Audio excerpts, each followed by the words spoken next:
Seji-Bot here, alongside Muzi, aka Coffee Comics. We representing the On Soul Go MANAA publishing company. Um, Today, if you guys haven't found out or already know, there was an interview on Gizmodo by individual named by Isaiah Colbert, I believe. But anyways, he interviewed Sasashi, or is it Hisashi? Hisashi, right? Hisashi Sasaki. Yeah. Yeah. So he interviewed him, and he basically asked him a bunch of questions that a lot of us needed answered. So the title of this article: Viz Media's one-shot program wants to make manga for everyone. We'll touch base on that title in a bit. I'm sure Muzi can explain why. Viz's editor-at-large launched the program to give amateur manga-inspired artists a chance to join the big leagues. So this is interesting. Although manga is fundamentally akin to what the West considers comic books, it, along with anime, has often been stigmatized by Western audiences as an implicitly Japanese medium. Anytime someone makes the faux pas of referring to Western media inspired by anime like Avatar: The Last Airbender, Castlevania, or Teen Titans as anime, they're met with an onslaught of virtual finger wagging. Sure, they undoubtedly pass the vibe check of walking, talking, and looking like anime, but their spawn points do not originate from the East, which, for many, negates their qualification for being anime. So, let's stop right there real quick. Me personally, that's the driving force of MANAA, if you ask me. You know, because people always they feel like they have to pass right here, this vibe check. You feel me? Of walking, talking, and looking like an anime, but it's like, with what we're doing now, we don't really have to worry about that. But this is something that pushed Hisashi to spearhead this program, you know? What do you think about that, Muzi? In a way, I understand why people like giving a bit of scrutiny to anything that doesn't look or feel like traditional anime. Mm-hmm. And I see the reason why is because people are specifically looking for that. You know, well, at least most of the market, they are used to that. They've been consuming that for decades. Right. And things like Avatar: Last Airbender, Castlevania, it's only like a drop in an ocean that people are used to. And Avatar: Last Airbender is great. The sequel was terrible. Castlevania was great. Luckily, there isn't a bad name, like a complete catastrophe in Western anime. But with all the new politics and so on, the general fan base is afraid that anything that is westernized, Western production anime, most likely is going to have a bunch of hunchback, rainbow, political stuff up in there. So Pandering. It's a valid fear, you know. Mm-hmm. It's a valid fear, I'd say. I feel that. I wonder if manga and anime fans, you know, ones that aren't like brainwashed really, I wonder if they feel the same way. If they're just like, yeah, you know, they should pass a vibe check, but at the same time they shouldn't. Like, it's just like, I don't know. There has to be a standard, you know. But the people that remember usually remember the guy who reviewed Bloody Hell, how he said he doesn't recommend we even do the MANAA thing. Let's just stick to manga. And he said Bloody Hell actually feels like a manga, feels like an anime. He emphasized on the vibe. That's something we didn't consider, you know, and he's a genuine consumer. Mm-hmm. And I did ask for an interview, so he said whenever it's available. But ultimately, I think it is something to think about as to like, okay, anime consumers, manga consumers, they need to feel a vibe to some extent. Yeah, that relatability. Yeah. Or no, what is it? Not relatability. The Familiarity. Familiarity. Yeah, exactly. So it has to do that, and I feel like with us spearheading MANAA like this, it basically you have to be able to do that to even make MANAA. You know, so I feel like we're good on that, because like as the founder of MANAA, of course your MANAA has to hit at least 80% of the marks. You know, so yeah, man, no. Bloody Hell definitely is a great example of that. I just don't, He probably wanted us to not use MANAA so that we would have an easier time, but there's a return of investment. It's just gonna take a little bit longer. But let's continue. This same argument has been levied towards creators whose work feels as provocative and enigmatic as manga. Be they Brian Lee O'Malley's. Yeah. Can we pause quick? That's the call. Yeah. Yep. I'll be back. Yep.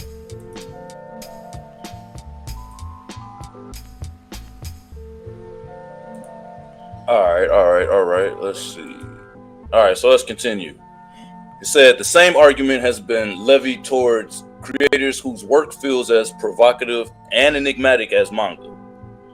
Be they Brian Lee O'Malley's chibi Scott Pilgrim graphic novels, Alice Cott and Trad Moore's Akira-esque The New World comic, or Marjorie Liu and Sana Takeda's steampunk Final Fantasy-like series Monstrous. Creators, professional or otherwise, have taken clear inspirations from manga, making series that feel like manga in virtually every way. But for whatever reason, Western-based output can only be anime and manga in aesthetics, settling for an industry juggernauts like DC Comics and Marvel, blah, blah, blah, blah. That is until Viz Media launched the Viz Originals one-shot program. That was a lot of jargon just to introduce that. But anyways, we already know Hisashi, that's how you say it, Hisashi. Took me this long to get it. He spearheads this program, and they're gonna ask him questions. So we're just gonna skip to what they asked him. What did he say?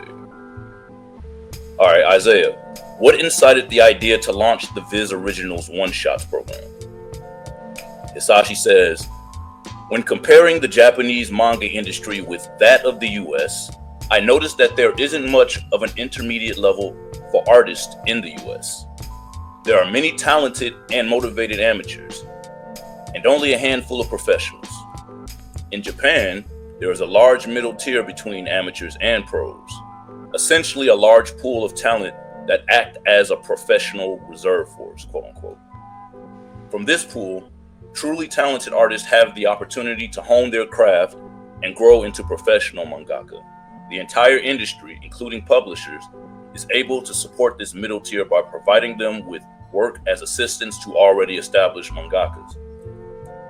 In Japan, there is an established path for artists to grow into professional mangaka. First, by publishing a one-shot in a magazine, and if they gain enough popularity, gaining the recognition they need to begin serializing their work.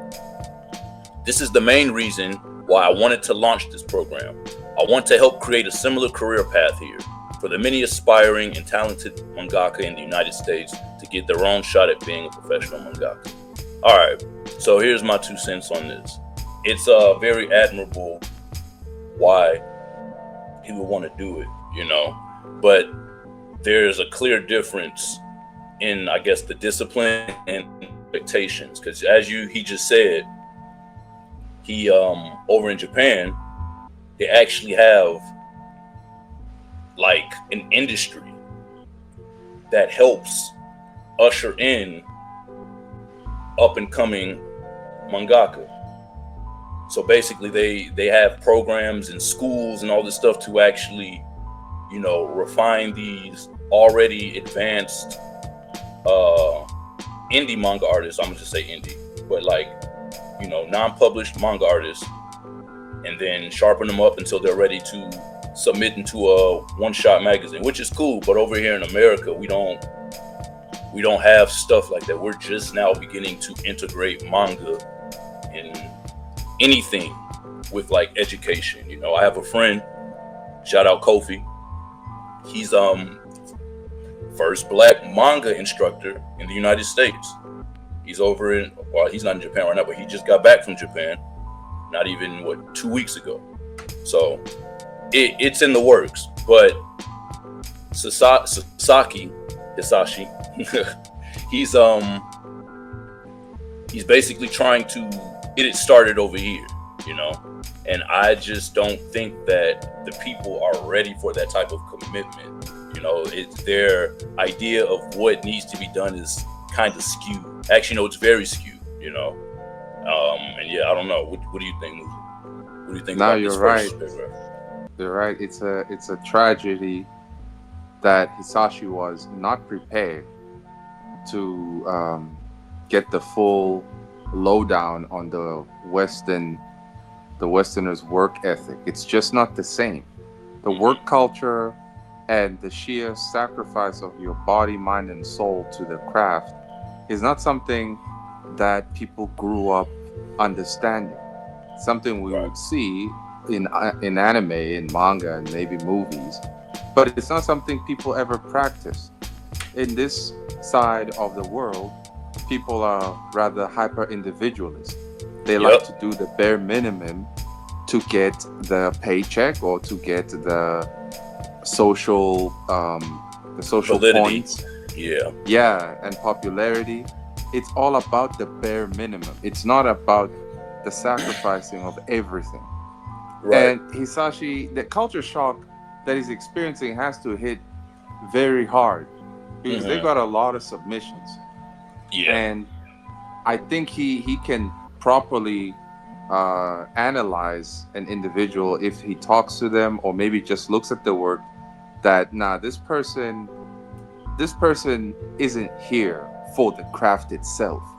This person is here for something else. Right. And I think his level of engagement with most artists isn't so intimate at all because he knows that they can't relate. You know, they can't relate, and he doesn't want to spend his energy wasting it on somebody who wouldn't understand what he's trying to say or not be on his wavelength. Right. So yeah, it's actually really sad, man. Like he seems very genuine that he truly wants to expand manga and so on, but the people just were not ready, and he doesn't seem to be very direct about what he wants. You know, he's not like me who gonna put the standards and the caffeine, right? He's being so polite to the point where it's hurting people, right? But to be fair, I feel like that's pretty customary for those over Japanese. East. Yeah, that they're polite about it, but it's like you basically got to be smart enough to understand, and to understand. Too bad. Yeah, they're gonna get over on you, and they're gonna be talking shit to you in the most condescending way, and you wouldn't understand because you're ignorant, you know? So, right. Yeah. Anyways, next question. How many applications has Viz received thus far? Muzi, as you stated, it was a lot. Since we started accepting submissions of one-shots in November 2023, we have received over 1,000 applications. And I ain't gonna lie, I would have expected more. But then when you think about it, that means that's 1,000 quote-unquote completed works. Not everybody has the drive or motivation to finish one, So, which is why I had a few people that thanked us for doing the MANAA one-shot contest because it pushed them to actually finish something, So that's very important. But anyways, since we started accepting submissions of one-shots in November 2023, we have received over 1,000 applications. We generally receive around 100 submissions each month. And it sounds about right because people are literally coming up with stories like on the fly to do this. So, yeah, you ain't finna get like 10,000. That'd be crazy. We would have probably stumbled upon the next hit if it was that many. But honestly, check it out. This shows that when I spoke about Manga Plus creators, and I said the general population on that website is 5,000 people, it Right. actually means I'm right, because every indie creator in the manga space that wanted to actually be published, this was their best chance outside of Manga Plus creators, and they only Mhm. got like a few thousands, right? Just, Yeah. I'm sure it's like 1,200, 1,300, you know, Hmm. and this is insane, which shows that in a population in the states of 350 million people and others around the world, right, the Hmm. actual number of people who are producers of manga instead of consumers is dismally low. And out of that low number, uh, none have actually impressed Hisashi. It's insane. You get Diddy Mark, but he only got published, not serialized. Art Hmm. Crumbs, published, not serialized. This girl Gigi, which we're gonna talk about, published, not serialized. Hmm. Nobody got serialized, you know. So yeah, that is shameful, really. Yep. Yep. Yep. To be well, we got to see what's going, like, because even Gigi was promoted in this, and like she got coverage for this. Like they didn't use anybody else's, but they used hers. So let's see what they do. Let's see what it does. I know she actually has a fan base, so we'll see. What was I about to? Okay, which countries have you received the most applications from? Sasaki says 80% of the submissions are from North America, which isn't surprising. But we also receive submissions from all over the world, countries like France, the UK, and Australia, and so on. So ain't much of a surprise there. It's the West. We're really infatuated with the manga and anime industry, so no surprise there. What kind of pattern have you noticed in the kinds of one-shot stories you've received? Have they mostly been shonen series, or have they included submissions for other manga subgenres? In terms of genre, shonen is the most common, but we also get a lot of shoujo and horror stories. In contrast to the Japanese mangakas I've worked with, I get the sense that creators here are more focused on world building than on telling stories about the characters in that world, which is very, very important. I feel that manga is uniquely suited to telling character driven stories, and that is something I'm hoping to see in more submissions in the future. So, what you guys say about that, bro? And that is the real key. That is the problem Mm-hmm. with Western creators. They are not very good at creating character-driven stories. And it's something I always said that you gotta extrapolate from reality. But people in the West, because they have parasocial relationships and don't live real life, they like to create these big worlds and big power systems, big concepts, and the characters just get lost in that abyss of a world, Yep. and that world might not be even that interesting. If Japan, Hisashi, former editor-in-chief of Shonen Jump, comes this side, the standard is you must have character-driven stories. Diddy Mark, in a way, tried with his Giggle Fist, but his main character is an idiot. He sucks. He's retarded and a goofball, Yep. and not in a way in which Luffy is, right? Because now, unfortunately, it's like, no, we've seen a goofball like Luffy. We don't want another one. Now you create an American style Luffy, which is a complete disaster. You know, he's these characters are not interesting enough. They don't have things that make people care, and they don't have these things because the author themselves don't actually know how to write authentic relationships or what makes somebody actually interesting. Why? Because they live fake lives. They virtue signal. We see them pretend to be something they're not just to get in the favor of other hunchbacks. So because you live Mm-hmm. the life of hypocrisy online for a long time, you have an artificial understanding of what authenticity is. Meaning then you can't write an authentic character. And Hisashi is Right. looking for that. you know. So Yeah, this was an interesting interview. Like, it actually gave context.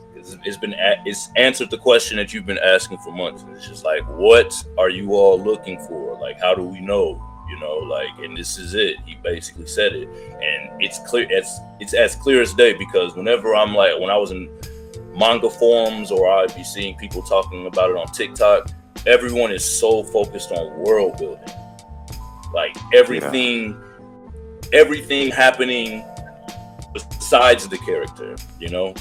They're talking about how the buildings are made and how they do all these cool things, but just like, bro, what does this got to do with the character? You know, like, all of this. But, and I'm sure he got a lot of those submissions where people are like, man, this is a real detailed world, but why is the character so bland?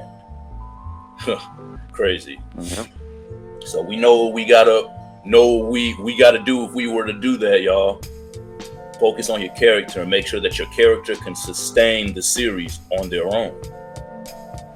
You know, always have a supporting cast, but your character, that's who we're going to be viewing the stories through, you know what I'm saying? So focus on that. Let's see, Gigi Murakami. After an entire year, Resenter is back and officially a part of the Viz Media family. Through Viz's one-shot program, Resenter has a chance to become a serialized manga if the readership is strong enough. See, she flat out said it. Yo, read this so that this can get serialized. So she straight up told her fans to just do that. That's cool. And that's something that people need to do. Like, this is what we were recommending folks do in the MANAA one-shot contest. You gotta promote yourself, you know, to get the results that you want. So, but here's the catch, the sad catch, is that if Viz Media is going to rely on the author to bring about a new market, that to me is ridiculous, because that's what Image Comics does. That's what Dark Horse and them does. Now, I'll give Dark Horse credit. They do market on social media, post on their Instagram and stuff, but that's not good enough. There is no budget spent on marketing people's stuff. And Viz is the same. Viz has spoken about or shared on their platform that, hey, we have Viz originals. No one gave a damn, right? Because the original Viz originals straight up look like sloppy, trashy, Americanized manga with all the terrible tropes that people are trying to run away from. Right. So already Viz shot themselves in the foot by putting, well, trash like that out as the first wave, you know. And it's like, yeah, well, that's your fault. And now you want people like Gigi or Didi Mark to carry you. It's kind of unfair. And it's like, no, y'all have a budget. Why don't you use the budget to market properly? Because this online assessment of people caring isn't accurate, because Didi Mark's bigger than Gigi, but his work didn't get he didn't get mentioned right here. He didn't get mentioned by Hisashi at all in this interview. Like, he's been forgotten, you know? So it's just a catch, and a sad catch, that people got to remember that, yeah, these companies really want you to do all the work while they take a huge cut. Yeah, no, definitely. And as it being Viz, you know, they, like you said, they have a budget, they have the money to be able to do that, at least to push these indie creators, you know? So, yeah, no, you're right. You're right. It is kind of unfair when you look at it like that, you know? So, Viz Media's one-shot program has led to an influx of series created by aspiring mangaka. Is there a hope that the program will expand Viz Media's reach by telling stories rooted in the experience of creators from different cultures that are used to? That was a big reason I wanted to work with English-speaking mangaka and produce original manga in English in the first place. The goal is to help expand the manga market as a whole by publishing stories that reflect the unique cultural backgrounds of different countries, stories that Japanese creators might not be able to tell in the same way. Muzi, I've been saying this for the longest. They want our stories because they cannot tell our stories. Like, Right. I've been saying that for the longest. They're tired of Dungeons Jamal and Dragons. Kinjimoto being in Japan. They're tired of the nigga in Japan when he wasn't. We want to know about the nigga in New York, you know. But like on some inspirational, cool how they inspired us with their cool perspectives on cartoons and entertainment and stuff, you know.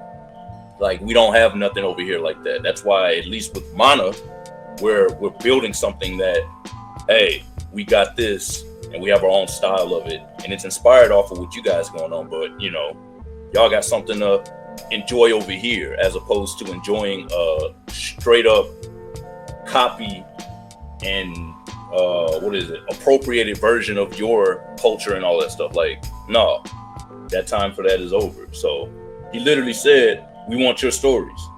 All right. So, what do you say? In this way, I hope we can make manga accessible to a broader group, both creators and readers, that we may not have able to reach before. So yeah, they're really trying to expand further than the Japanese audience. You know, originally, most mangaka, you know, in the OG days, they were just making it for their people. Like Toriyama and them. Toriyama wasn't making manga for us. He was making manga for his people. That's why he didn't even realize he was famous over here until later. He was just like, oh snap, it's famous over there too. You know, that's really how it is. He was a millionaire over in Japan already. The Japanese, his own people, him and Dr. Slump over here, wasn't syndicated over here, so they did not care, you know. So it's the same over here, but it's not over here. It needs to be the same over here, you know. Americans want the Japanese to rock with their stuff, and it's cool if they do, but Japan is small too. If you think about it, it's very small. You want to expand globally, you know. So let me not rant too much on that. What you got? I was about to say, what you got to say on that? Oh man, did I lose my train of thought? Oh, so you're right. Hisashi is looking for new cultural experiences that will keep the standard of manga production and the manga style. The unfortunate thing that I just realized is that Westerners have actually been demoralized to dislike their own culture and their own experiences. The division in the West is actually rather strong, because if we look at white people in general, they're ashamed of their own culture, and people say they don't have a culture, right? And when you look at the black culture, they are just entertainers. But then what about the actual? Because if that's going to be the case, it means every character that's black, that's going to be from New York, might have to be about a gangbanger who tried to escape out of the drug game or something. You know, stereotypes like that. What about a different type of story, but the character just so happens to be black? If Hisashi was looking for what he had seen on TV, that, oh, Jay-Z went through that, and maybe somebody going to go through that. A lot of black manga creators didn't really live that lifestyle and were never interested in it to begin with, right? They probably left it behind because they found it toxic. So Hisashi won't be getting those types of stories. If white people were to make their own, they don't even know what they're going to extrapolate from, when every day they got told to be ashamed of who they are. Even the American folklores and cowboy stories, they've forgotten. The West's history now has been just tarnished by slavery, saying, oh, you're nothing but slave masters, and Negroes in the West are nothing but victims. How do you tell stories when nearly their whole population is convinced that they're either victims or colonial masters who need to seek repentance. You know, like, what are you supposed to do? This is actually a nightmare. Mm-hmm. You know, I think those who manage to escape the doctrines and the brainwashing of, like, as a nigga, you must be a rapper, or as a white person, you must be this or that. Those who were able to live as individuals, not in rebellion, but in authenticity. Those are the types of people who can write proper stories. Mm-hmm. But as of now, everybody who has submitted is not that type of person. They're still trapped in the dungeon, the ideological dungeon of, like Art Crumbs, as a white person, I'm bad, so I need to do good by screwing Muzi over. As Didi Mark, I need to, I don't know, I need to prove that I might be a black nerd, but I'm still cool. You know, it's just lame and sad. So, man, if only we could talk to Hisashi, bro, and let him know that, look, man, people are traumatized this side, okay? Yeah, so don't hold your breath too long, big dog. You know, I hear you. All right. So what is the vetting process? Or wait, what did I say? Okay. What is the vetting process that allows a submitted one-shot to be housed on Viz Media's original one-shot catalog? Another great question. Hey, shout out Isaiah for asking these real questions. We needed these answers. All right, Sasaki. First, the one-shot program team reviews all submissions. If a story seems like a good fit, one of our editors will reach out to the creator with feedback and request some revisions. This back and forth usually happens a few times. One, hopes the creator and editor feel it's ready. The revised manuscript goes to the whole team at our monthly editorial meeting. If the team agrees it's ready to move forward, it gets the green light for publication. Interesting. Yeah. I mean, it sounds pretty standard to me. It doesn't sound out the norm, you know? So, yeah. Monthly editorial meetings, yeah. I would have thought they do them weekly, but they do them monthly. That's probably why it takes forever for some of these people to... But I wonder, who are the people in the staff reviewing those submissions? How do we know they themselves are not a type of gatekeeper, man? How? I'm sure they are. I'm sure they that's are. The problem, because not in the way that we think. Probably they're not on Twitter tweeting and all this crazy jazz. You know, they're not doing that. But they're definitely within the industry gatekeeping on a level that we can't comprehend. You know. Well, I'm seeing that the crazy people, have infiltrated everywhere. So my fear is that, what if the first wave that does the reviews of like what to give to Hisashi, right, are people who are legit choosing what others don't want to read, you know? And maybe somebody who actually had something proper, Hisashi never saw it because it got scrapped by the people who do the first reviews before giving it to him. Yeah, that'd be really sad if it's the case. Yeah, but at the same time, you got to think about it. It's money involved too, so they got to find something that's actually good.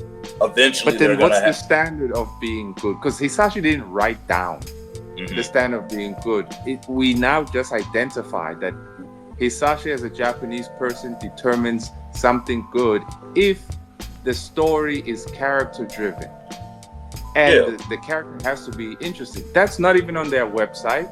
And if he's working with other Westerners who keep choosing world-building stories over characters, that has to mean that Hisashi is the last person to see the submissions, not the first person to see them. Well, I think this is what I think. I think that, and I could be wrong because I'm not Japanese, but I would think that they would expect us to understand that already. That's probably why he was surprised and said, yo, yeah, you all are pretty good at world building, but not character building. Like, he didn't, over in Japan, apparently they don't have that issue.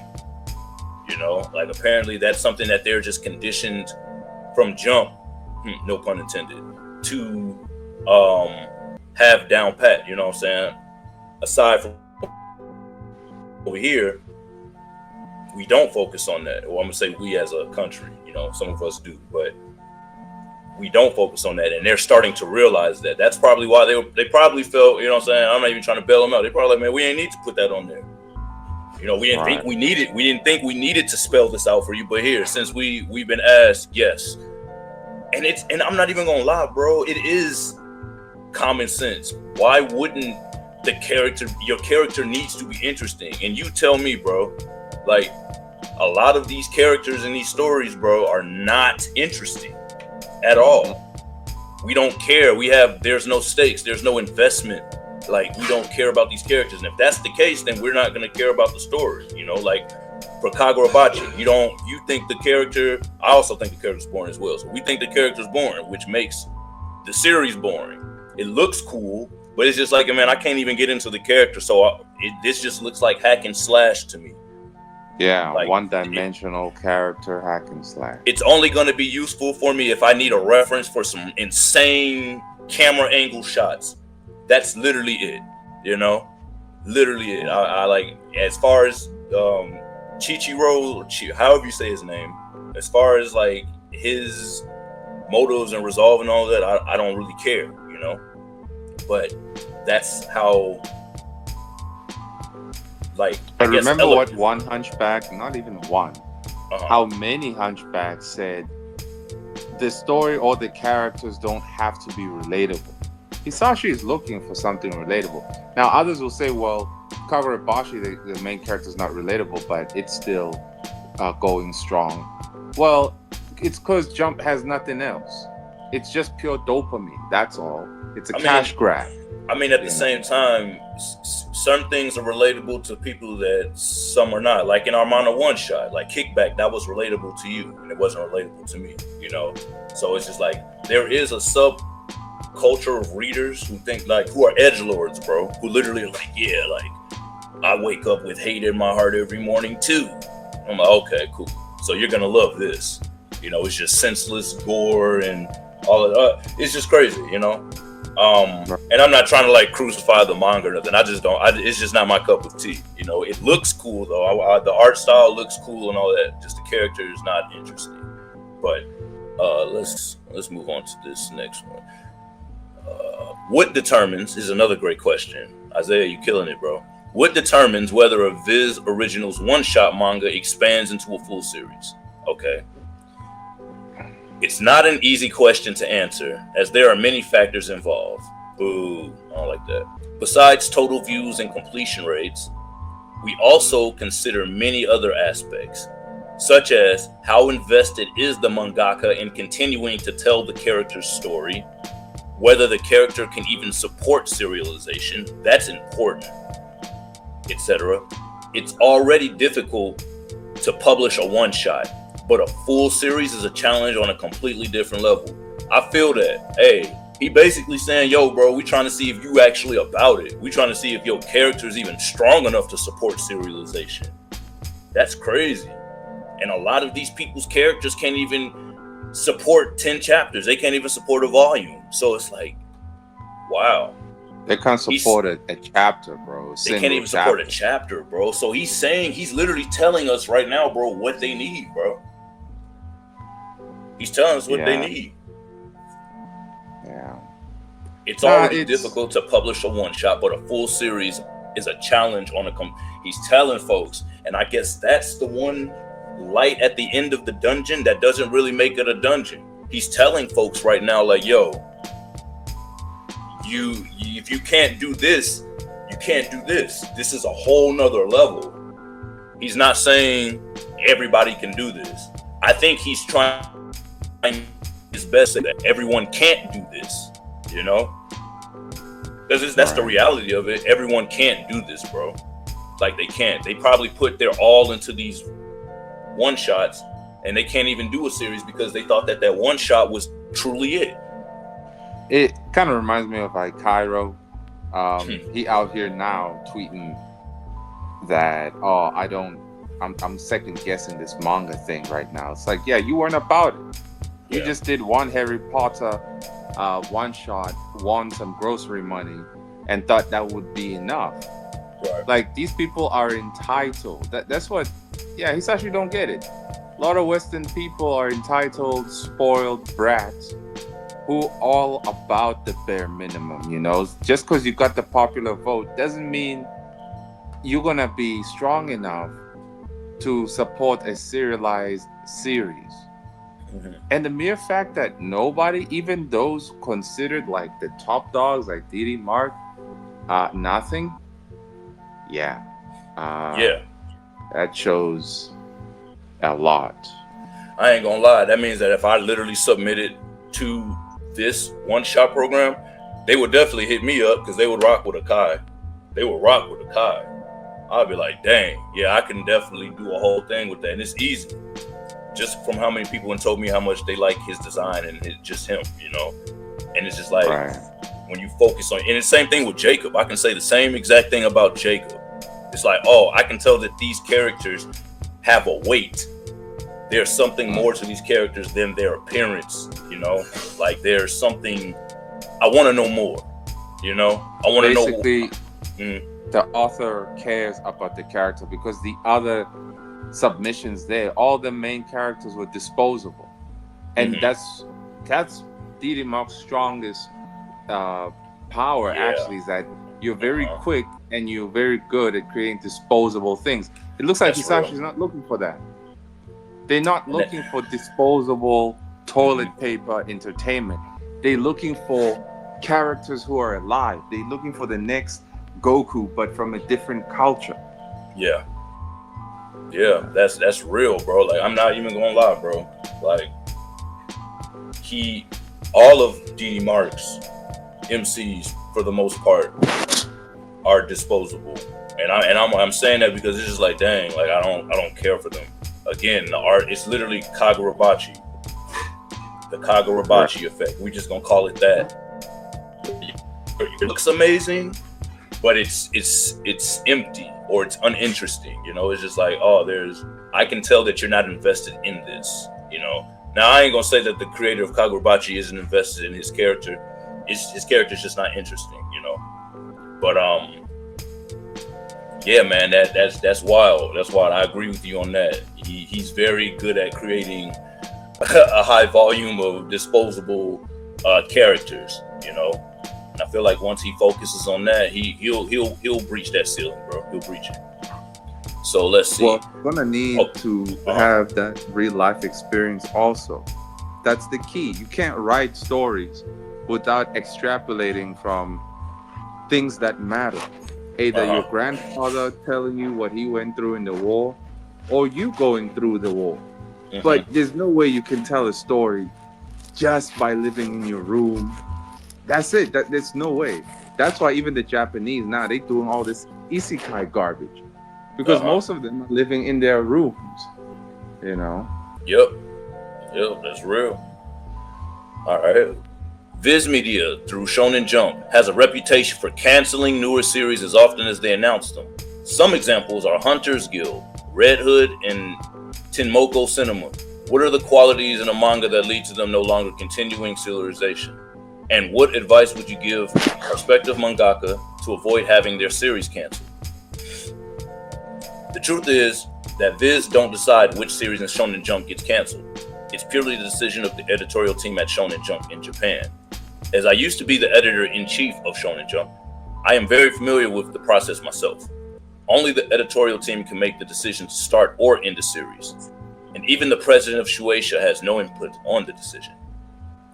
But with the one-shot program, Viz gets to make the decisions, and the goal is to launch a new ongoing series from one of the stories published on the platform. Of course, I'd love for every series to be a success and run for a long time, but from experience, I know that's not always realistic, both in Japan and here in the US as well. That's why I don't really have any specific advice in that regard. I think at the end of the day, manga is meant to entertain not just the audience, but the mangaka as well. If the creator doesn't enjoy what they're making, the readers won't either. Ultimately, the audience that mangaka should consider is themselves and what they will need to continue enjoy working on their story in the first place. Yeah, so you can't make soulless content just for the sake of will this stick? Will this stick? Like you gotta actually like enjoy making this stuff. Like still And I promote think it. Go ahead. more people enjoy the compliments more than the craft itself. And this is the case because of the workload that they are producing. You look at all these Twitter dudes, like they only, like Ikara, one chapter and that's it. You only wanted the reward. The reward wasn't finished in chapter not even gonna cap. He literally just dropped 2 chapters today. Oh well, after like 10 years. I'm dead. You see, like that's what I'm talking about. In Diddy Mark's case, he'd be dropping a chapter every other month, right? And in his case, it's like, well, bro, this is actually a job to you at this point. You live off of this. You got that Patreon, you got them commissions and whatnot. The passion, really, I don't feel it. I don't feel it because all your stuff is disposable. If somebody is passionate, they're not going to run through all kinds of different projects. They're just going to focus on one, like build up that one character, that one story. And Ruthless Render is just a collective of bunch of ideas and situations taking place. So it's like an outlet for his schizophrenia. It doesn't feel like you're actually telling us something. No, you're just schizophrenic, and your outlet is Ruthless Render. That's all there is to it. So yeah, the as I said earlier, like a lot of people this side of town are traumatized and broken because Japan had that one monoculture thing where they didn't have to explain themselves to people for people to understand what they mean. Unlike us, you gotta explain yourself. What do you mean?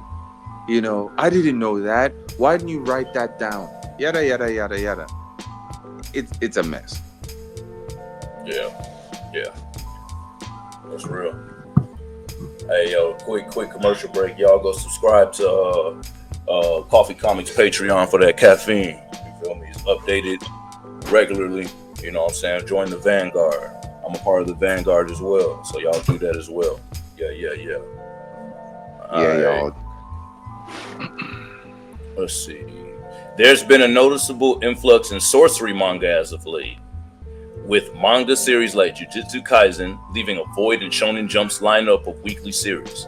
Is there a desire for the one-shots program to fill that void, or is there a desire for the program to lead to an expanded series in the other subgenres like seinen or shoujo? As I said before, I truly believe that mangaka can only create what they themselves would enjoy. I don't think a mangaka can really make an enjoyable story if they are only trying to write something because the genre is popular or there's little competition, and not something they truly enjoy themselves. Basically taking the easy way out and doing no work, you know what I'm saying? I also don't suggest genres or character types that I feel might not suit a particular creator. Instead, I want to encourage as many creators as possible to try different genres of one-shots to reach a broader audience. Yeah. So just keep creating. They just make one-shots, and eventually you'll figure out the formula. Whatever. What are your hopes and aspirations for the Viz Originals one-shot program for the company and access to manga creation as a whole? Let me read that again. What are your hopes and aspirations for the Viz Originals one-shot program for the company and access to manga creation as a whole? All right. I believe if we can create a system that gathers and nurtures talented mangaka farming, we will surely see a successful hit series in the future. It's impossible to know how long that may take. So I hope everyone will keep an eye on this program and these inspiring creators until that day a hit is born. So they basically say, hey, we're gonna keep gathering everyone until we get one, until we get a hit. Yeah, so basically they farming ideas, bring people into that dungeon.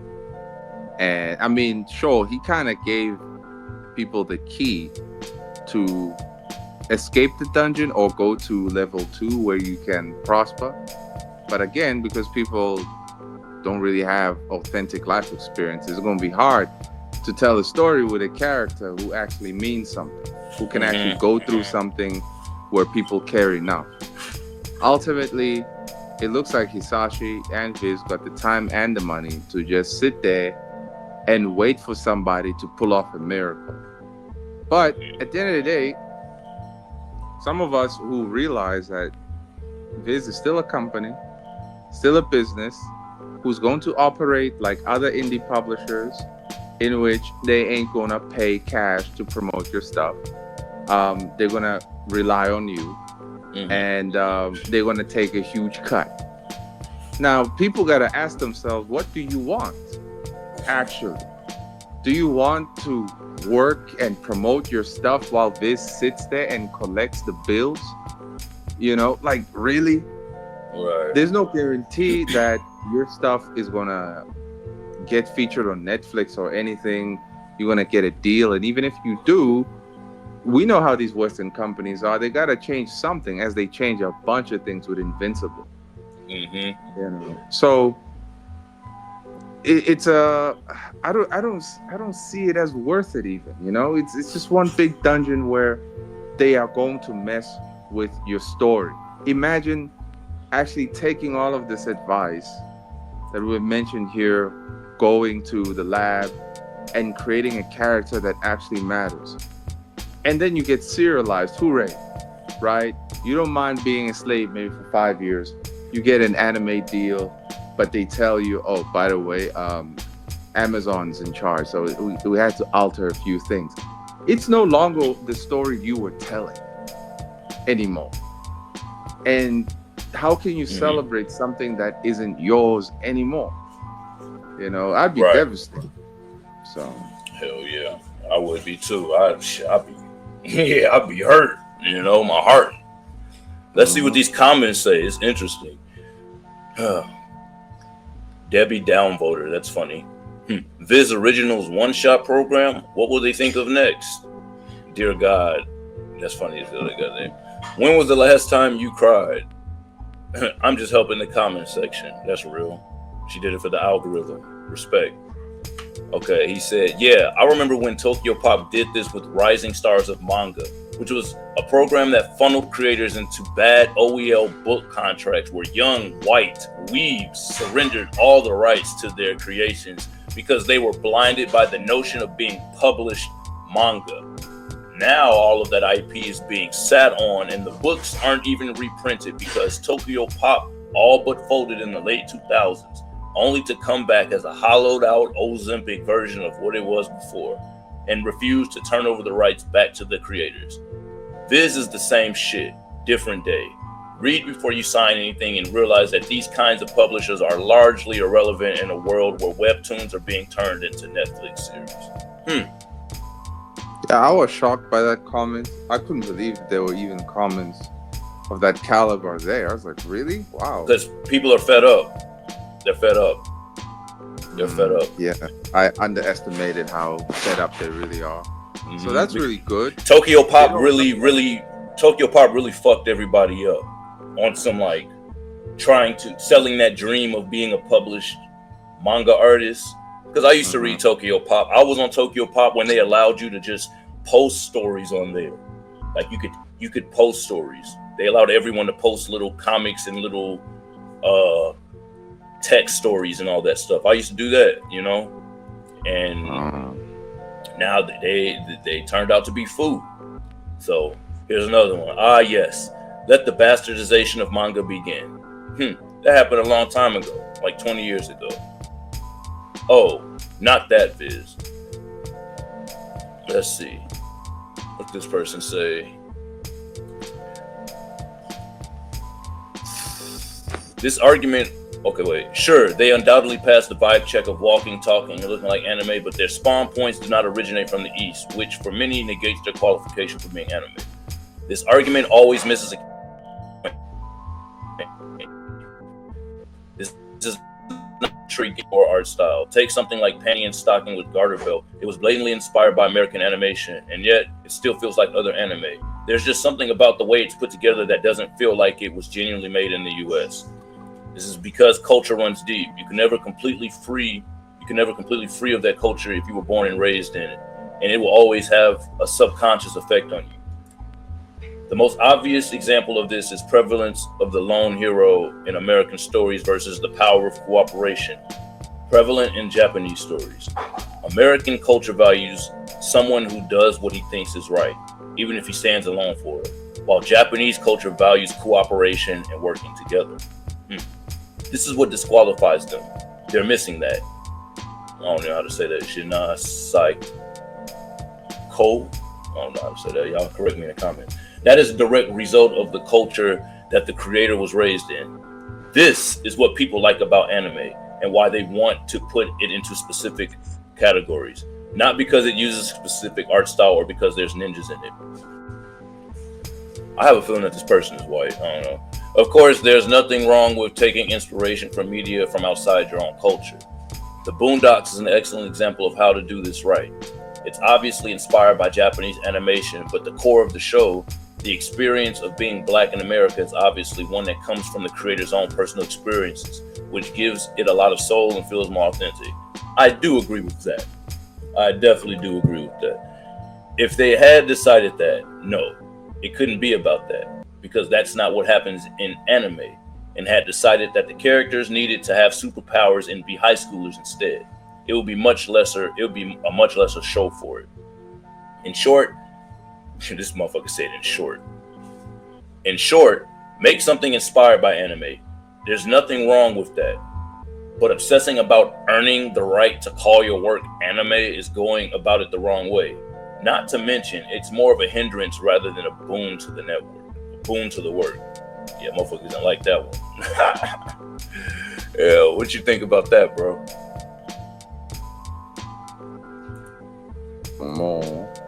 Hold on, no, my bad. I had to add you back in. What you think about that, bro?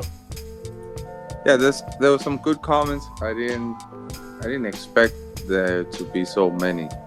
But I hear their frustrations and their points.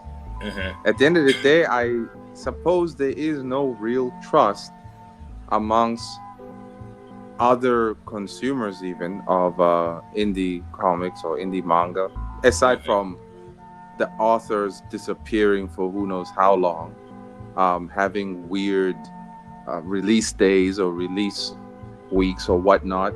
Right. People want consistency, and they want to always know and trust that it's coming out next week, next month, on this day in advance. Right.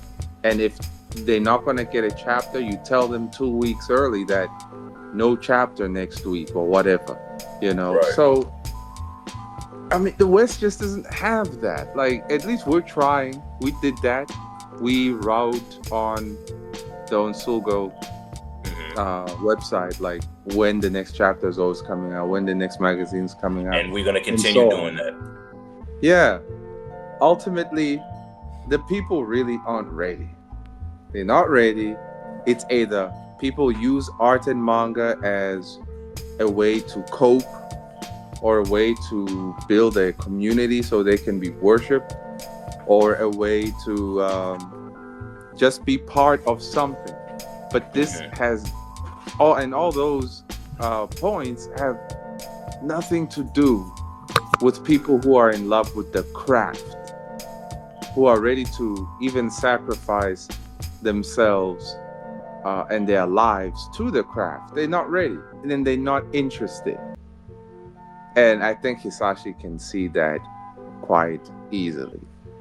So, too bad. I mean, I guess we're going to outdo Viz then, because they ain't got nobody, and they got no volumes coming out in the near future, aside from the already available ones that suck anyway. No one's reading those. So I think we're just going to have to do better, which we already are doing better than Viz. Yes, sir. Yes, sir. Yes, sir. We definitely are going to enter 2025 quite strong. We got a new revamped website that we're going to unveil to y'all on January 7th. See, we're giving y'all an actual day, so y'all can look forward to that. That's when you'll be able to read all of the new updated chapters of all of the Ogo MANAA. You feel me? So we look forward to seeing you all there. Muzi and I appreciate you for stopping through. We definitely had to talk about this because, as I mentioned earlier in this video, Isaiah, the article, the interviewer, he asked some pretty good questions, and it was good to finally get some clarity on what they're looking for and what they're basically starving to get, you know. So you got any closing statements, Muzi? Yeah, y'all, stay tuned for more on Sulgo, and stop daydreaming, get back to work. Yup. Check out Drama Queen. Oh yeah, and that too. All right.